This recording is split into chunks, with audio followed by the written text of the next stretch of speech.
He arrived 2 days earlier than planned. No warning, no call. Just the sound of the front door opening mid-afternoon and a low voice echoing down the hall. "Hey, I'm here." I was standing in the laundry room with a basket of his father's. Shirts, still warm from the dryer when I froze. That voice, it had changed. Deeper, slower, less boy. More, man, I wasn't ready. He stepped into the kitchen first. Sunlight slid across the tiled floor, catching the side of his face as he set down his duffel bag. Tanned skin, taller than I remembered, messy dark hair, an effortless smirk. He didn't look at me like someone returning to a childhood home. He scanned the room as if seeing it for the first time. Or maybe I was projecting. I tend to do that when something feels off in my body before it registers in my mind. I managed a polite, "You're early," and he laughed, that kind of low rumble that stays in your ears longer than it should. I watched his eyes pause, not on the walls or the photos or the coffee machine, but on me. My dress stuck slightly to the side of my leg from the heat, and I realized too late I wasn't wearing a bra. That evening, we had dinner on the back patio. My husband grilled, as always, absorbed in the rhythmic, safe tasks of salt, oil, flame. He asked his son about the breakup, quickly, indirectly, and received an even quicker shrug in return. I didn't ask. I couldn't. I just watched him eat, and found myself absurdly curious about what kind of woman he had dated. Was she my opposite, or did she wear perfume like mine? Later, after dishes and soft goodnights, I passed by the guest room on the way to our own. His door was ajar, a single lamp on. I glanced in, just for a moment.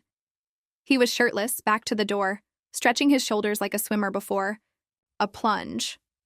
The line of his spine moved like rope under skin.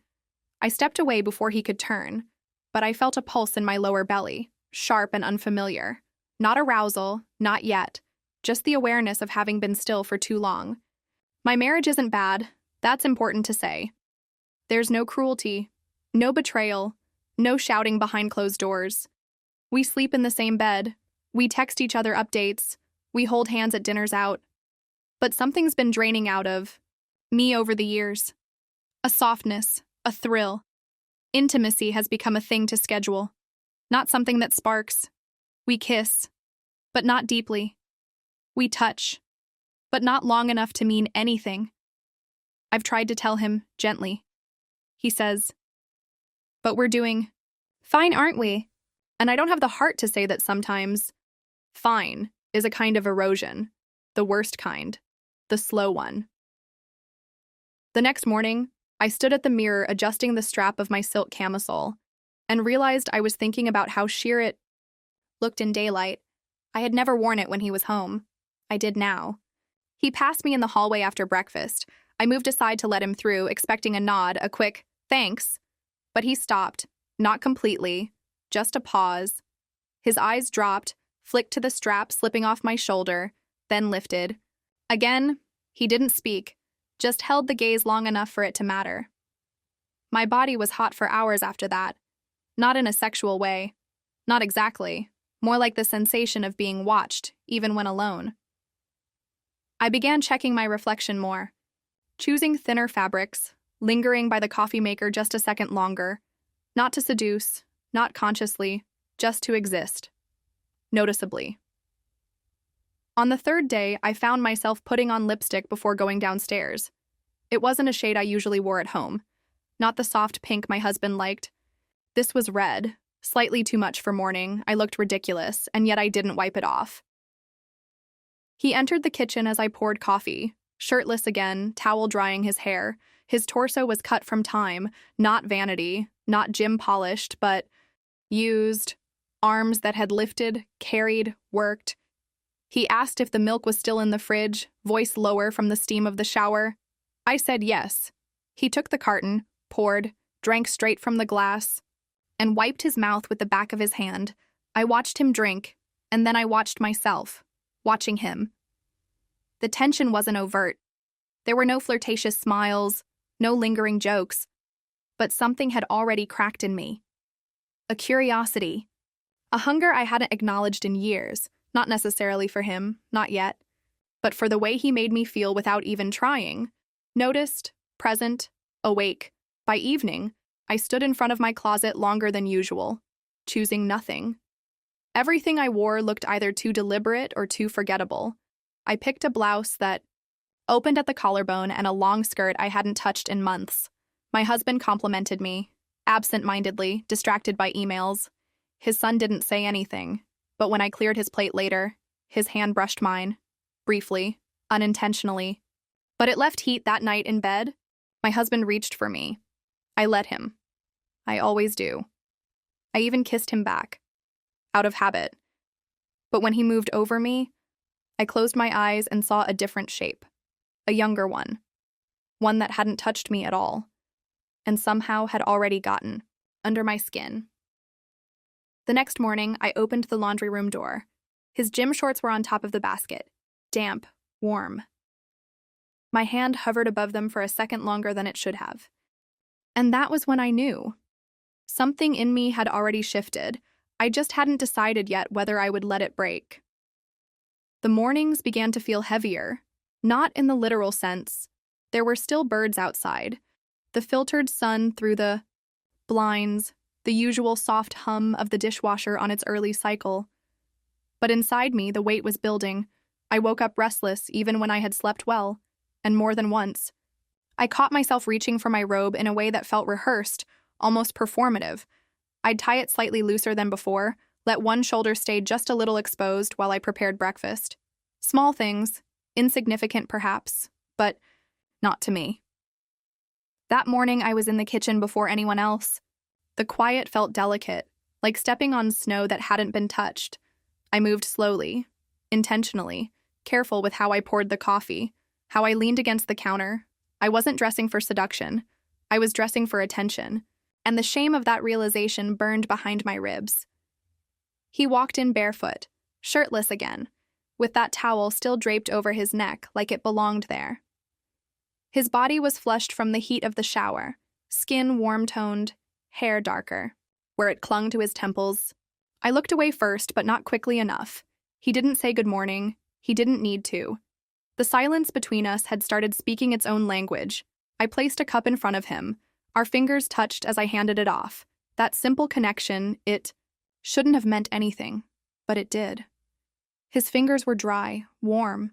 He held the contact for a second longer than necessary, then murmured something vague about the weather. I didn't answer, not out of rudeness, but because words would have diluted what was already too thick in the air between us. I turned to rinse a plate. Water splashed onto my chest, a sharp drop. Landing right above the line of my camisole, I winced instinctively. Before I could reach for a towel, he stepped behind me and touched my shoulder. Lightly, with 2 fingers. Then he reached past me for a dish towel. His chest was inches from my back. I could feel the heat of him, the steady rhythm of his breath. I didn't move. He dabbed at the spot slowly, methodically, his knuckles brushing the top of my breastbone. I could feel my pulse drumming against his hand, rapid and unsteady. Neither of us said a word. When he finished, he didn't step back. I turned my head, slightly, just enough to see the outline of his face over my shoulder. His voice was quiet. "You always smell like this in the morning?" I could feel my stomach tighten, the sudden drop of gravity pulling me somewhere deeper, darker. I didn't respond. I didn't need to. His hand was still holding the towel, still resting near my collarbone. He leaned in, just barely. Our cheeks didn't touch, but the space between us became charged, humming with something unspoken. And then, without warning, he kissed me. It wasn't aggressive or soft. It was inevitable. The kind of kiss that had been waiting in the air, circling like a storm looking for a place to land. My first instinct was to pull away. I didn't. I kissed him back. Not out of lust. Out of something I hadn't felt in years. Heat. Aliveness. A loss of control. It didn't last long, maybe 5 seconds, maybe 10, but enough to shift the ground beneath us. I stepped back first. He said nothing, just stared. And for a terrifying moment, I thought he might apologize. Or worse, pretend it hadn't happened. Instead, he picked up his coffee and walked out of the room. My knees were trembling as I leaned. Against the sink, I was still holding the towel, still smelling the faint citrus of his aftershave. The silence that followed his exit wasn't relief. It was a vacuum. My heart was pounding in a rhythm I hadn't felt since college. Not because I was in love, but because I had done something irreversible. The rest of the morning was a blur. My husband called from work around 11. I answered with a calmness I didn't feel, nodding and mmming into the phone as I stared. At the coffee cup he had used, still half full, now cold, I wanted to throw it away. I wanted to keep it forever. When I passed the hallway mirror, I stopped. I stared at myself for too long, tilting my chin, brushing a finger over my lips. They still tingled. I looked older suddenly, but also something else, something harder to name. Around noon, I went upstairs to change. I couldn't stay in the same clothes anymore. They were soaked in the memory of it. I chose a conservative blouse, tied my hair back, put on soft lipstick. I looked like someone who hadn't kissed her husband's son in the kitchen that morning. It was a costume, and I wore it well. He avoided me the rest of the day. Or maybe I avoided him. Our paths didn't cross, not in the hallway, not in the living room, not even during dinner. My husband talked about lawn work, some upcoming event, a new account at work. I nodded when needed, laughed where appropriate. But I couldn't taste anything. Not the salad, not the wine, not even the chocolate. Afterward, that night, in bed, my husband touched my thigh under the sheets. It was a simple gesture, familiar. And for a moment, I considered letting it go further, letting him reclaim some territory I hadn't even realized I'd already given away, but as his hand moved higher, all I could feel was the absence of something, of someone. I rolled onto my side and said, "I'm tired." He kissed my shoulder and turned off the light without protest. But I wasn't tired. I lay awake, my eyes fixed on the ceiling, replaying that kiss over and over. It wasn't just the contact. It was the shift. Something between us had changed. Not a spark, not a fling. A current, a pull, and deep inside me, beneath the shame and confusion, was the terrifying thought I couldn't silence. I wanted it to happen again. The house seemed quieter the next day. Not physically. There were still the usual sounds of morning, the clinking of dishes, the low hum of the air conditioning system, the occasional passing car outside. But the silence between us had taken on a different texture, denser, heavier, as if the walls themselves had registered what happened and were holding their breath, waiting to see what would come next. I kept my eyes on routine. That's what I told myself. Structure was safety. I washed the sheets, watered the plants, vacuumed places no one would notice. I moved like a woman on autopilot. But under my skin was that same electricity, coiled and twitching. I checked my phone more than usual, even though I wasn't expecting a message from him. I avoided mirrors. I didn't want to see what I'd become. Not yet, when my husband suggested that someone needed to drive out to the old rental garage to grab some of his archived files. I barely reacted. He asked me if I could go. I was about to decline when his son stepped in. "I'll go. It's on my way to the gym." It wasn't. Then, with barely a pause, he added, "If you want to come too, we could load more stuff together." He looked at me, not directly, just past me, neutral, casual, as if we were discussing groceries. But the air shifted again. I waited 3 full seconds before replying. "Sure," I said. "That makes sense." We didn't speak for the first 10 minutes of the drive. The city passed in its usual rhythm. Gray buildings, familiar corners, crosswalks with worn-out paint. I kept my gaze on the window. Though my reflection was faint and ghost-like in the glass, I couldn't stop thinking about his mouth, how it had tasted like coffee, how my body had betrayed me, leaned in, responded before my mind had caught up. He was the first to break the silence. "You okay?" His tone wasn't intimate. It was flat, safe, "I'm fine," a lie, one I told easily, another pause.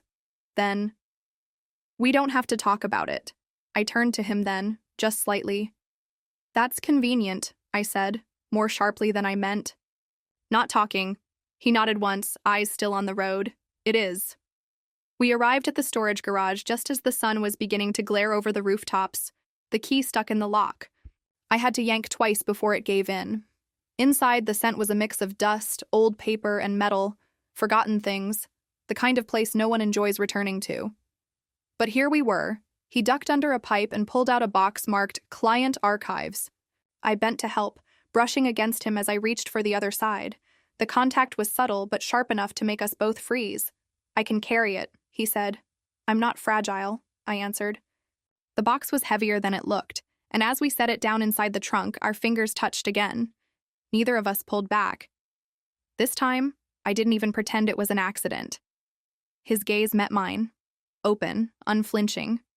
There was no smirk, no playfulness, just heat and questions. Back in the car. The silence was different. Tighter, louder. I couldn't tell whether it was anticipation or fear pressing against my chest. "Do you regret it?" he asked finally, not turning toward me. "I shouldn't have let it happen," I replied. "That's not what I asked." I looked at him then. Really looked. There was no boy in him anymore. Not in the way he watched me. Not in the way he spoke. He wasn't uncertain. He wasn't playing. He was present, intentional. "No," I said quietly. "I don't regret it." We didn't speak after that. Not during the ride home. Not even when we carried the remaining boxes inside. But that silence was no longer a placeholder. It was a promise. That evening, I found myself walking slower past his door. I told myself it was coincidence, that I was just checking the hallway or passing by on the way to get towels. But when I saw the faint glow under the door, I paused. Listened. There was no sound inside, no music, no footsteps, just that small strip of warm light. I didn't knock, I didn't go in, I just stood there, heart loud in my ears, until I heard my husband calling me from downstairs. The moment fractured, I walked away. Later, while preparing dinner, I reached for the spice rack and noticed my hand was trembling. I burned my palm slightly on the side of the pot, not enough to blister, but enough to sting. I held it under cold water and told myself it was just nerves, that it would pass.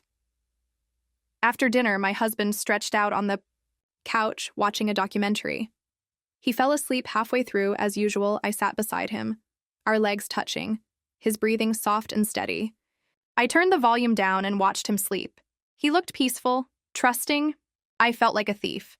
I rose quietly, went to the kitchen, poured myself a glass of wine I didn't want. I stared out the window at the dark yard, empty and silent.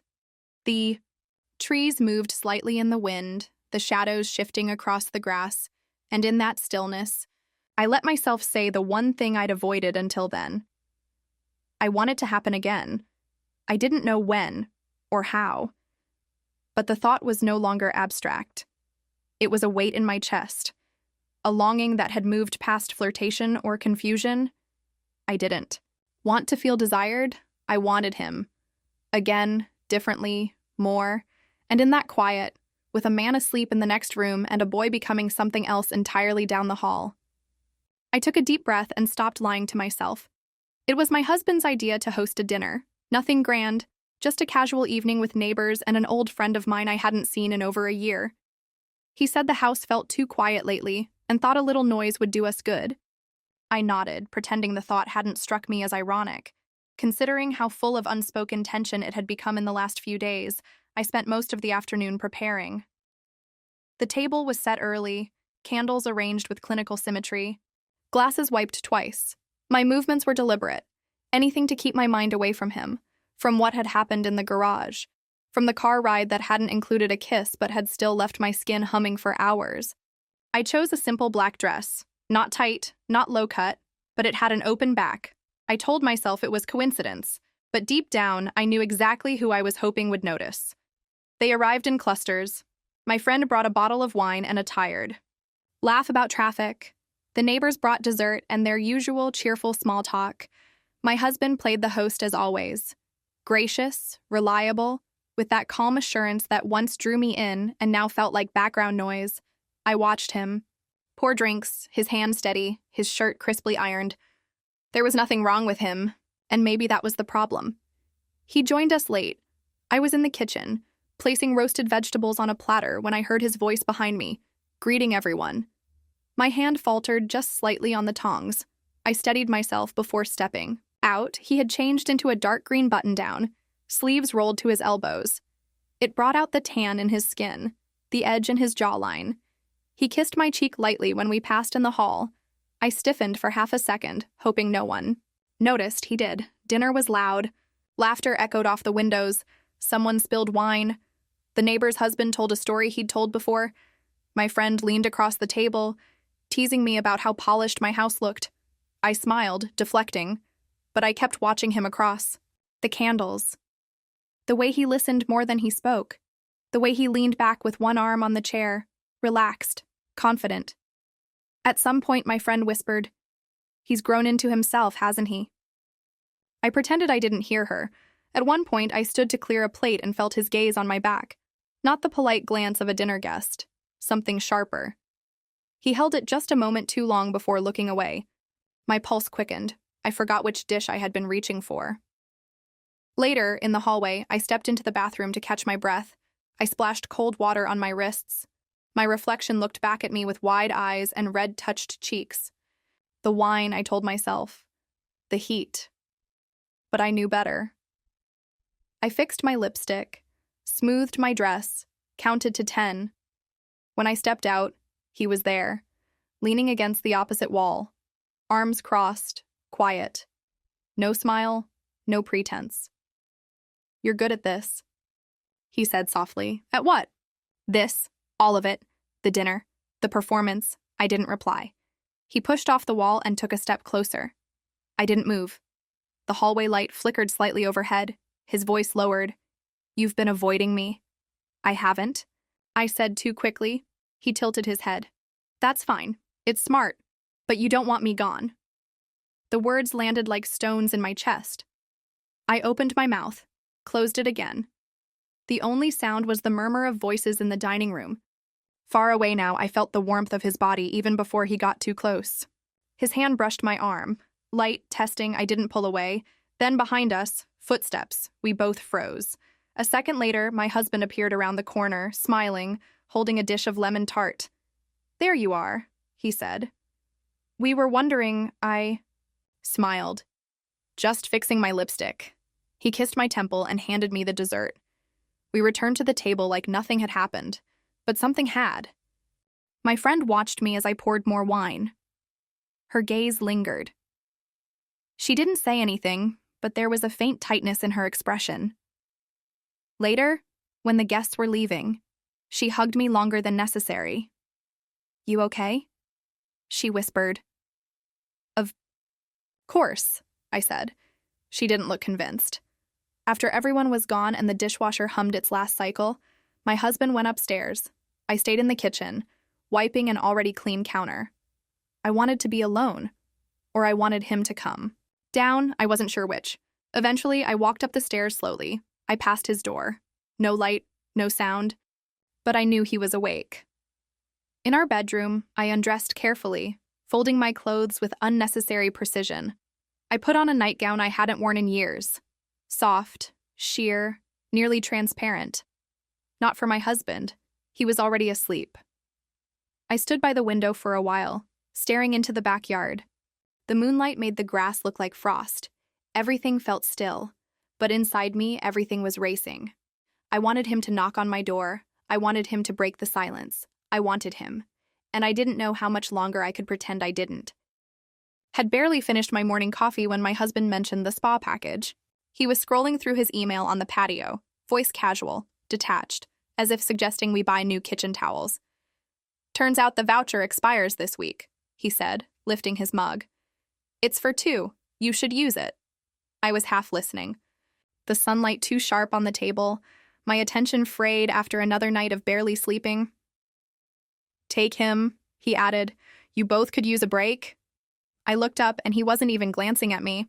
His eyes were back on the screen, just like that. The decision was made for me. The idea of walking into a spa beside him, of sitting half-dressed in a place that celebrated vulnerability, skin, and closeness, should have made me uncomfortable. It did. But not for the reasons I expected. It wasn't the risk that scared me. It was the part of me that wasn't scared at all. That part had already chosen the underwear I would wear before I finished my coffee. We didn't speak much during the drive. He had his arm out the window, fingers playing with the wind. His body turned slightly toward me as if he were relaxed but alert. I kept both hands on my lap, watching the highway signs blur past. My phone buzzed twice. My husband, sending updates from home. I didn't answer. The spa was secluded, modern, clean in that polished stone and soft music kind of way. We were led through a narrow corridor lined with soft lighting and diffused scent, lavender and citrus. Our attendant explained the schedule, the rooms, the silence policy. I nodded, answering for both of us. We changed in separate areas. I folded my clothes slowly, too slowly, aware of every button and seam. I put on the robe provided, adjusted, the tie 3 times underneath it, a pale beige set, minimal, delicate, almost invisible against my skin. The kind of thing I used to wear just for myself. Back when I cared how fabric felt, not just how it fit. In the relaxation room, we sat across from each other on cushioned recliners. Steam clung to the windows, the air warm and thick. He leaned his head back, eyes half-lidded, and for a moment, I studied his profile the way one studies a stranger on a train. Curious, detached, envious of their unbothered existence. I felt anything but unbothered. There was a quiet there I hadn't experienced in weeks. No phones, no footsteps upstairs, no dishwasher running, just breathing, and the knowledge that under our robes both of us were nearly naked. We moved to the hammam next, a dark, steamy chamber where the air itself seemed to press against our bodies. The tiles were warm, the light low, and we sat closer now, our knees nearly touching. I could see the beads of water collecting on his collarbone, trailing down slowly. He glanced at me once, briefly, and then looked away. I should have stood, changed rooms, broken whatever spell we had been weaving. But I didn't. His fingers reached over, resting lightly on my knee. It wasn't a grab, just a presence. A question without words. My breath caught, and in that moment, something in me surrendered. Not out of recklessness, not even desire. Exactly. It was inevitability. He leaned in, and I let him. The kiss was slow, deliberate, not rushed. It was less about passion, and more about acknowledgement, that yes, this was real, that no, neither of us was imagining the undercurrent that had carried us here. His lips were soft, his hand steady. I felt my robe slip slightly off one shoulder, the heat of the room nothing compared to the heat inside me. I pulled back first, not because I wanted to, but because I had to remember where I was, who I was. I adjusted my robe, stood without speaking, and walked to the shower room. The water was cold at first, shocking against my skin, but I welcomed it. I let it pour over my face, down my back, willing it to wash away what had just happened. It didn't. In the dressing room, I lingered. I took longer to dry my hair, to put on lotion, to reassemble the image of someone who hadn't just kissed her stepson in a public facility. My hands were shaking as I reapplied my lipstick. When I stepped out, he was waiting by the exit. Fully dressed, phone in hand. He didn't speak, just opened the door for me, letting the sunlight hit my face with a force I wasn't prepared for. The ride home was silent again, but different this time. He kept one hand on the wheel, the other resting loosely on his leg. I stared out the window, one hand on my thigh, still feeling the ghost of his fingertips. My husband was in the backyard when we returned, trimming the hedge. He waved, asked if it was relaxing. I smiled and nodded. Very, I said.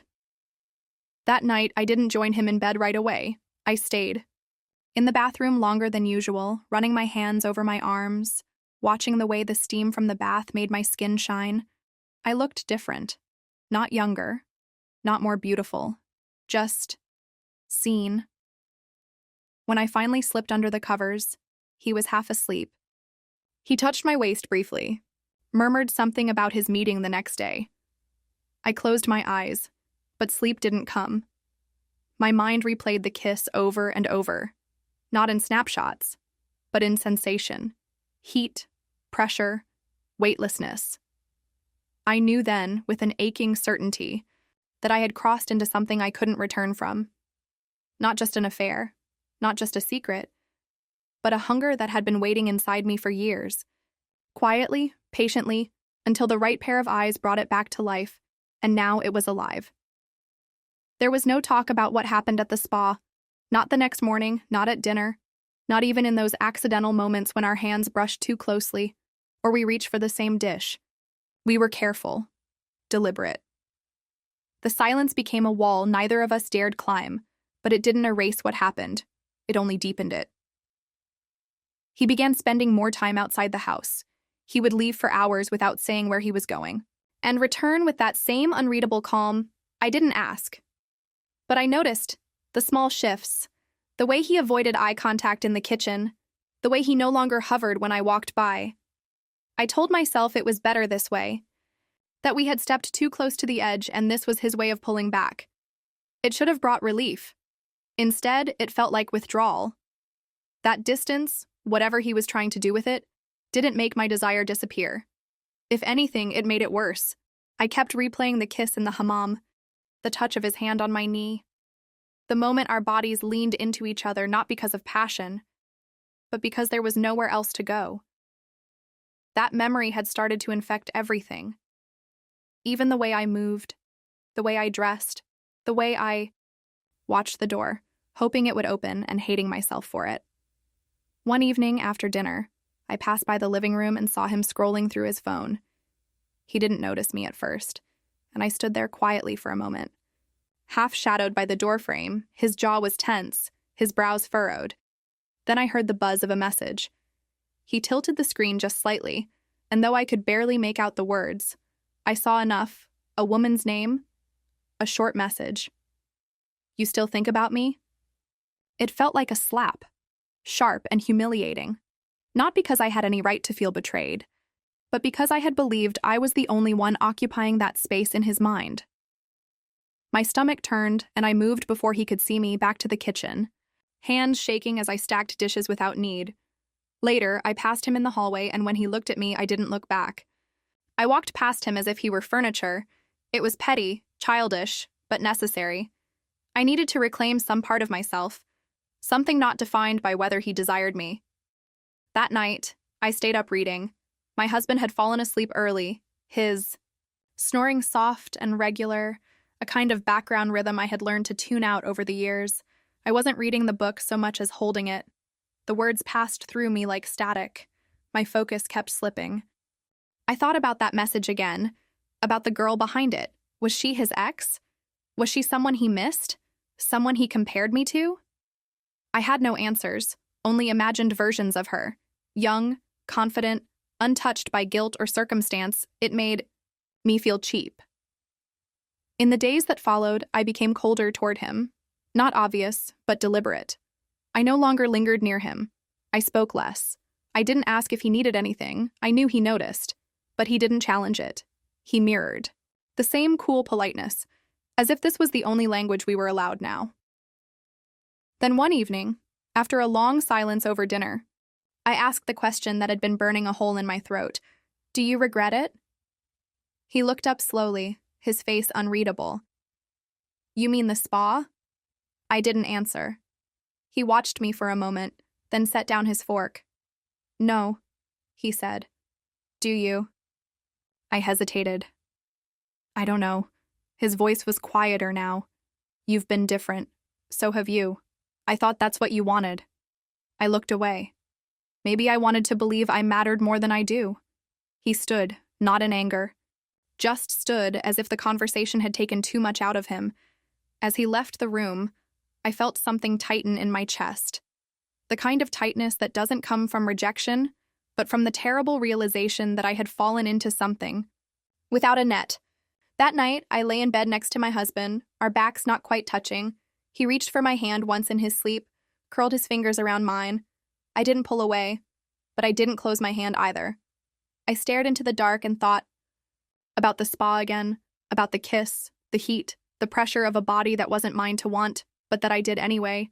And I thought about the girl on the screen. Who was I? To him, a game? A mistake? Or worse, just a phase?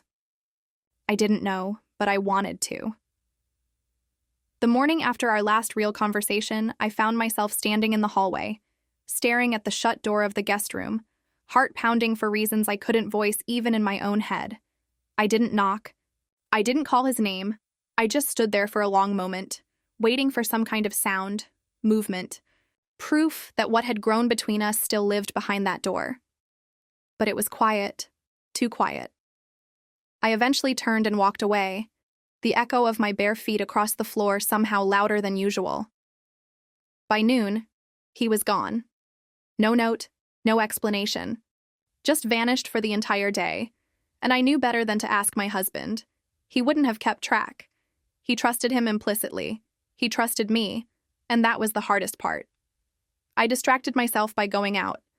I told my husband I needed to run errands, pick up cleaning supplies, maybe browse new linens. It was all true, technically, but none of it was the reason.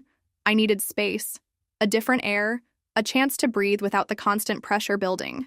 Behind my ribs, at the department store, I wandered farther than I needed to. The lingerie section caught me off guard. I hadn't been planning to go there, but something stopped me. A rack of pale-toned silk and lace, delicate and precise, not seductive, not vulgar, just beautiful private beauty. I ran my fingers along the edge of a hanger, felt the softness of the fabric. There was a set in dusky blue, barely padded, trimmed with something sheer. I thought about how it would feel against my skin. Then I imagined his eyes seeing it. Then I imagined my husband's, and how differently they would look. I bought it. Quickly, without even trying it on. When I left the store, I didn't feel shame. I felt purposeful. A quiet, aching defiance bloomed in my chest as I walked toward the parking garage. I wasn't preparing for anyone, I was reclaiming something. And if he never saw it, so be it, but I wanted him to. Back home, the house was still quiet. My husband was upstairs on a call, his voice muffled by the door. I set the bag down in the bedroom and opened the drawer where I kept the things I rarely wore, the special things. I hesitated, then unfolded the set and placed it carefully on top. I didn't close the drawer, not all the way. Later that evening, I found him on the back porch smoking. I hadn't known he smoked. Or maybe he didn't, usually. The cigarette dangled loosely between his fingers, more an accessory than a habit. He looked up when I approached, his eyes shadowed by the low sun. "You disappeared today," I said. I needed to think. About what? His pause was long. About whether I should leave. My breath caught. Why?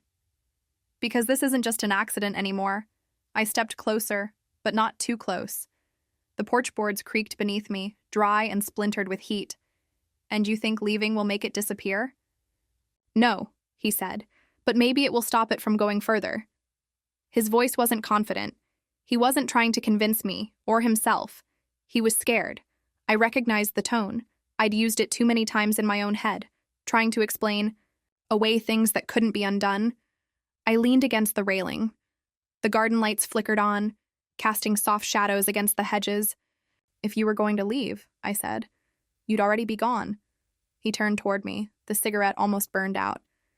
"If you really wanted me gone," he replied, "you'd never have let it happen in the first place." That silence, again dense, thick with everything unsaid.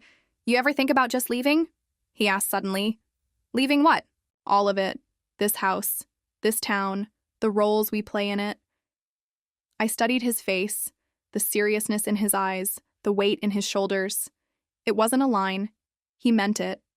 And for a moment, I let myself imagine it, not a romantic fantasy, not a run into the sunset, just an exit, a different city, different names, no shame, no pretending, just freedom, him and me, away from all the boundaries that told us this was wrong. I said nothing, but I didn't say no. The next day, a message came. I was in the kitchen sorting laundry when my phone buzzed. "I'm leaving tomorrow morning early. I bought 2 tickets. If you're not there, I'll understand. But if you are, we start over." My hand trembled as I read it. Not from fear. From how quickly my heart answered before my mind even caught up, I didn't respond. I set the phone down, folded another towel, and stared at the clock. I had less than 24 hours to decide. That evening, I packed a small suitcase. I didn't tell. My husband, I said I was heading to a yoga retreat with my friend, that I needed the time. He believed me. He kissed my forehead and told me to enjoy myself. I nearly cried. Upstairs, I placed the suitcase by the door. Inside were only a few things, enough for a few days, enough for a beginning. But then I sat on the edge of the bed and stared at it. For hours. At midnight, I opened my phone. The message was still there. Waiting, I typed, "I can't," deleted it, typed again. "I'm not sure," deleted that too. Eventually, I wrote nothing. I turned off the phone, crawled into bed beside my husband, and let his breathing soothe me to sleep. But even as I drifted off, I heard another sound, the faint imagined noise of a plane boarding in the distance, and a door I wasn't sure I had the courage to open, or to close. I didn't sleep. Not truly. My body lay still beside my husband. But my mind traveled, circling the same question again and again, like fingers tracing the edge of a glass. Do I go? At 5:30, I opened my eyes to the gray-blue haze of pre-dawn. The birds hadn't started. The world was holding its breath. I rose quietly, careful not to wake him, and padded down the hall in bare feet. The suitcase was still thereby. The door, small and neutral and utterly loaded with meaning, I stood in front of it, arms crossed against the chill of morning, as if waiting for it to make the decision for me. The house was silent, except his door. It was open. I stepped closer. His room was empty, the bed neatly made, gone. My breath caught. I hadn't expected it to hit so hard. I thought I'd feel relief. Instead, there was something hollow inside me, as if the absence of choice had deflated everything I'd been holding together. I touched the doorframe, then let my hand fall. He hadn't waited, or maybe he had, and I was simply too late. In the kitchen, I poured coffee with shaking hands. I didn't drink it. I watched the steam rise and disappear. Then I sat at the table and cried. Not the sobbing kind, just tears that slipped out silently, persistently, from somewhere too deep to name. By the time my husband came downstairs, cheerful and unaware, I had wiped my face and pulled on a sweater. He kissed my cheek and asked if I was still planning to go on the retreat. I told him I wasn't sure yet, that I felt tired. He didn't press. He rarely did. That afternoon, I went into the backyard.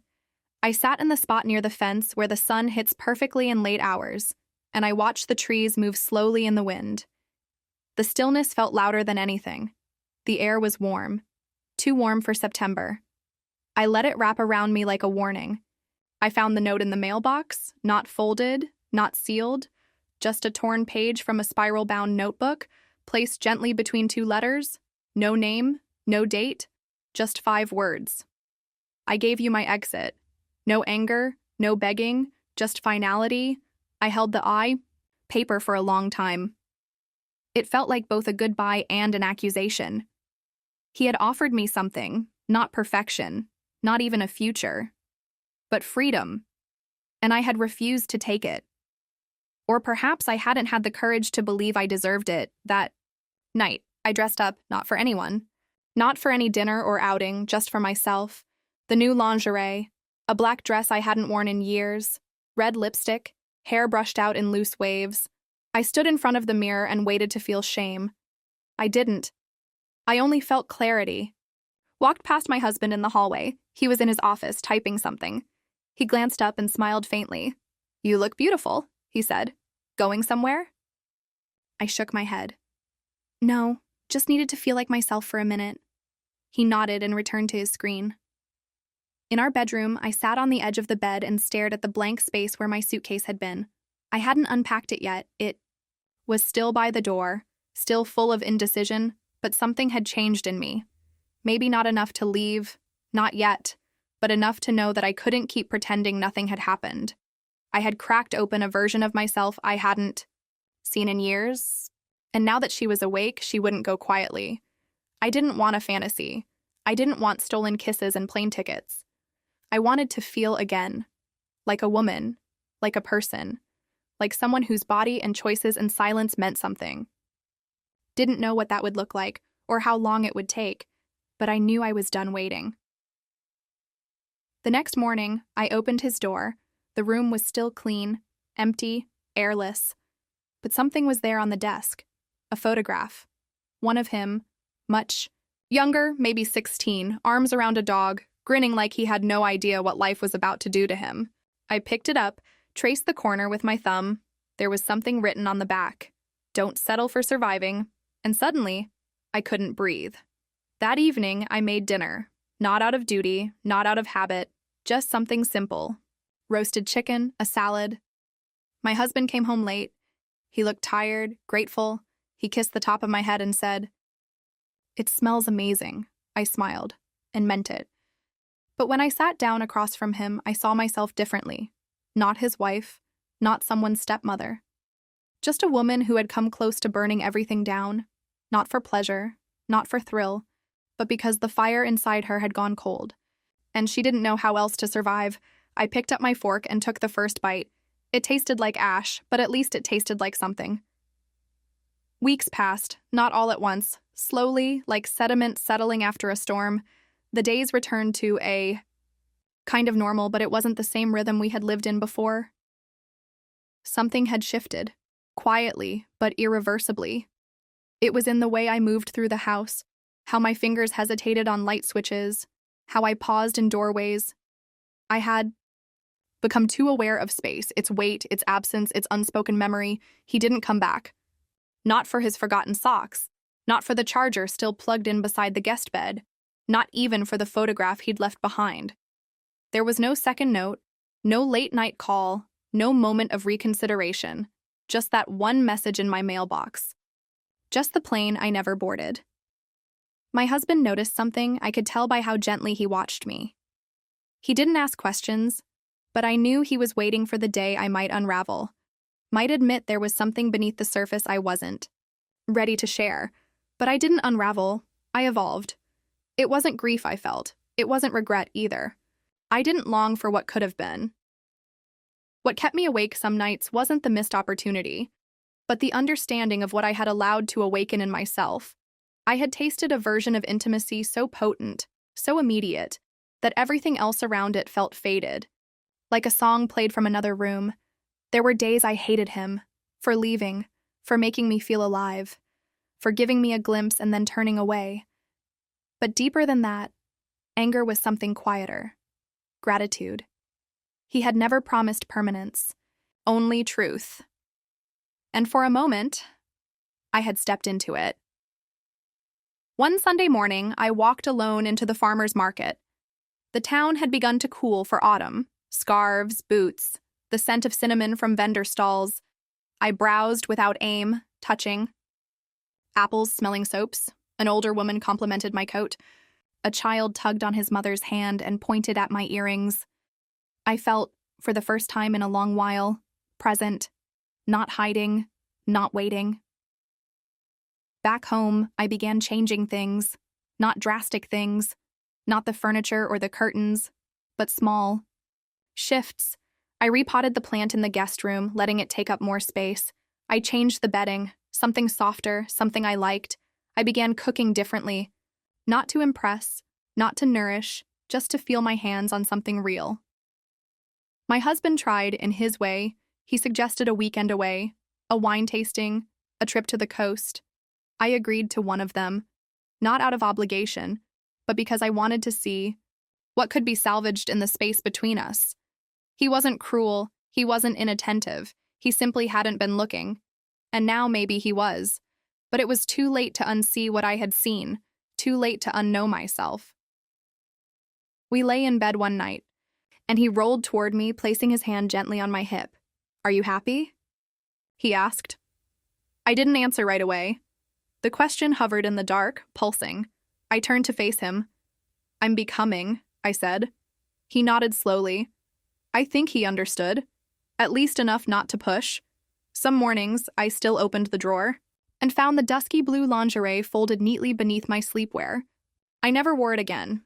I didn't have to. It had served its purpose. It had reminded me that desire wasn't a stranger.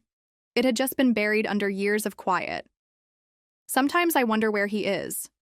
Whether he found what he was looking for. Whether he found someone else, I don't check, I don't ask. I've made peace with the fact that some people enter your life not to stay, but to split something open and leave you to decide what grows in the space that follows. In the end, it wasn't about him. It was about what I had let die inside me long ago, and what I had finally chosen to resurrect. No affair survives untouched. But not all of them leave you ruined, some leave you real.